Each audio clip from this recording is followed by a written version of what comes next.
بسم الله الرحمن الرحيم. رثاء الشاعر الكبير عمر أبو ريشي، هذا الشاعر العربي الذي هز بقصائده عروشا وعروش. يا شاعر الغرب حزنا هزنا الخبر، واليوم نفذ جورا حكمه القدر. تنأى وأمتك المعطاء ما برحت، نار الحروب بها تخبو وتستعر.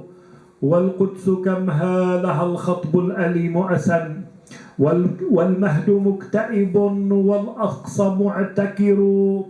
بعض الرعاة غفوا والذئب مختبط، أما القطيع ففي الإذعان يحتضر. كم قلت يا أمة المعطاء اتعظي، مجد الشعوب لفي الإذلال ينحسر. ما أصعب العيش لولا المرء مرتهن، للذود عن شرف الأوطان يفتقر. الموت يا عمر للناس مرجعهم، كل الخليقة في الأزمان تندثر.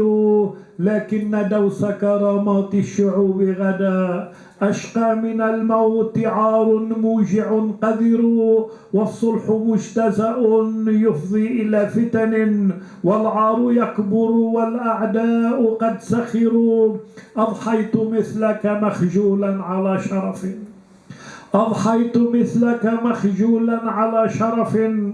في أمتي أبدا أعداؤها ظفروا. يا أمتي قسما الصلح مهزلة، إن السيوف طريق الذل تختصر. يا ريشة المجد بالإلهام قد كتبت، يا ريشة المجد بالإلهام قد كتبت.